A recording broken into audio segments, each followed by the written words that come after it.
Fans, and welcome to this week's edition of Mid-South Wrestling on the Mid-South Wrestling Television Network. I'm your host, Boyd Pearson. We have a lot of exciting action coming up. Tag team-wise, listen to this fast-moving, you can't beat it, as Jim Cornette sends his Midnight Express against the swift-paced Rock and Roll Express. And we move into the 6th week of the on-looking, everybody's waiting for the Mid-South Tournament on television. The champion receiving $10,000 plus a beautiful medal. And to bring an update on that, Jim Ross, the associate of Cowboy Bill Watts in Oklahoma. Bill? Well, thank you very much, Boyd. I do appreciate being here. And wrestling fans, this will be the 6th round of the television tournament this week. It'll be Terry Taylor against Masayo Ito. Don't forget, next week, the Junkyard Dog will go against Crusher Khrushchev. Of course, he used to formerly Crusher Darso. We saw that renouncement here last week.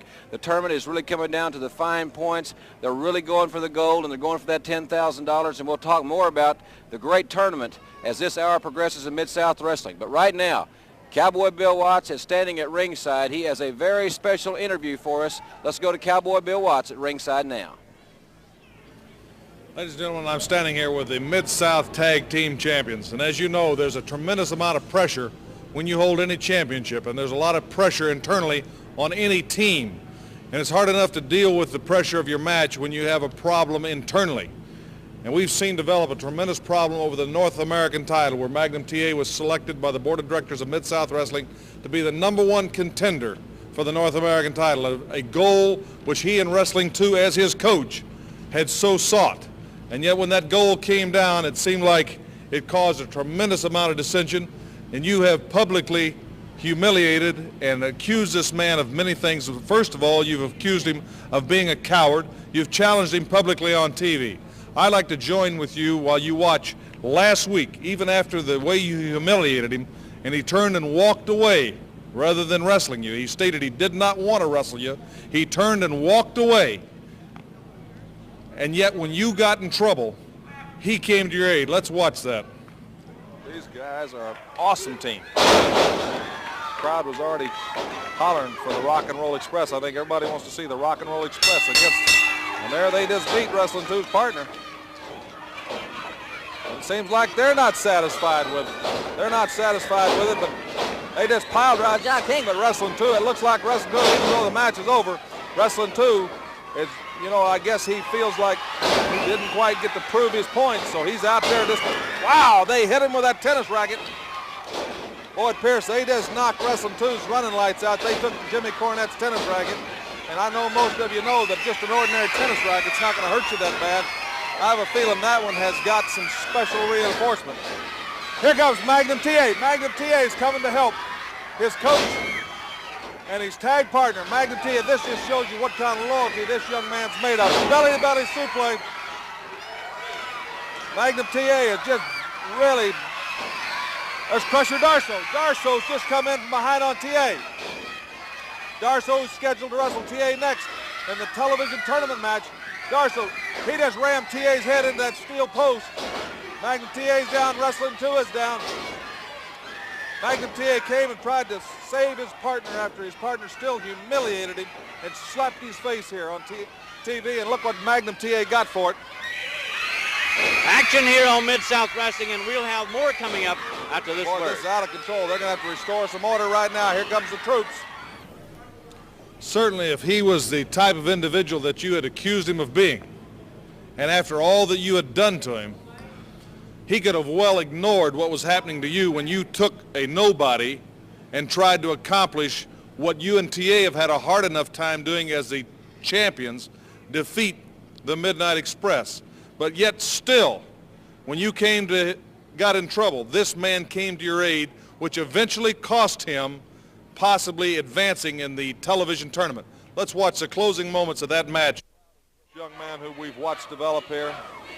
The crowd is with him so much that he's just proved beyond a shadow of a doubt. You know, he's laid down his body for his brother, so to speak. Wrestling 2 closely watching the match. His coach is watching the match. Maybe 2 is finally awakened. Maybe 2 has realized what a fool he's made of himself, and maybe he's out there to cheer TA on, because TA and Darso are both down. Referee Carl Fergie counting. Darso to his feet. Now he's counting TA. Wrestling 2 watching closely. Darso picks him up in that awesome, devastating hold he's got where his shoulders are underneath the rib cage, forcing the air out of the lungs. Two's calling the referee over. Two's called the referee over. Two's called the referee over. TA has not capitulated.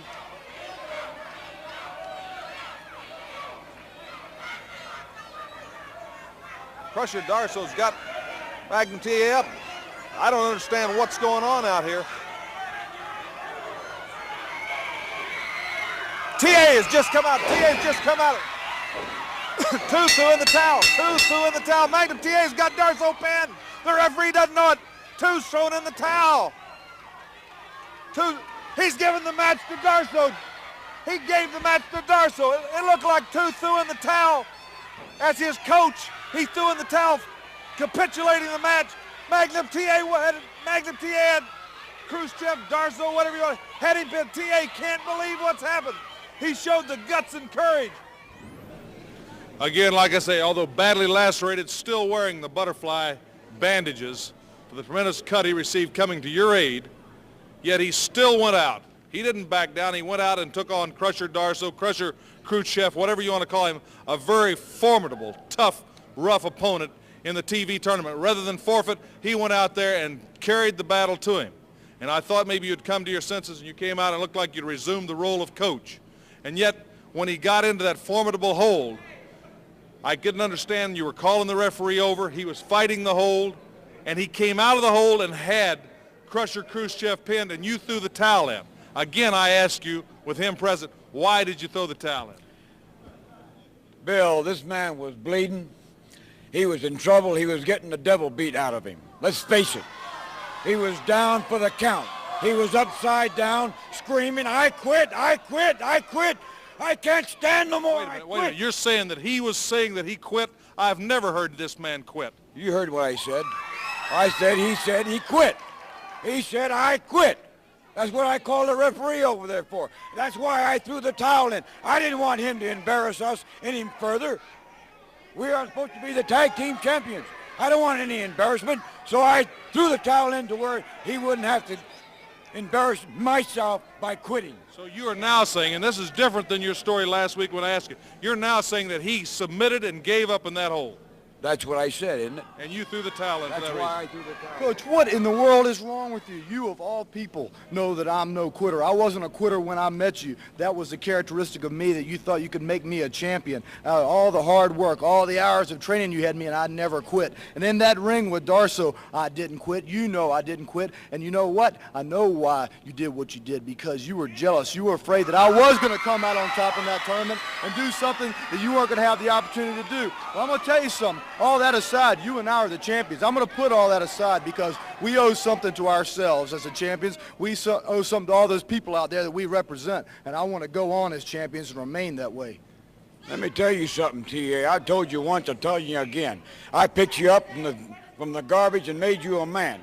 But you're a gutless man. You got no guts. You see, I've embarrassed you. I've slapped your face not once, but 3 times. I have put a challenge to you, and you turned your back on me because you haven't got the guts. And matter of fact, you know, the embarrassment, no one can be embarrassed anymore than but being slapped. And matter of fact, I think I'll slap you again. Hey, let me tell you something. I've turned the other cheek, but I can see I can talk till I'm blue in the face. It ain't going to do no good. Well, let's get it on.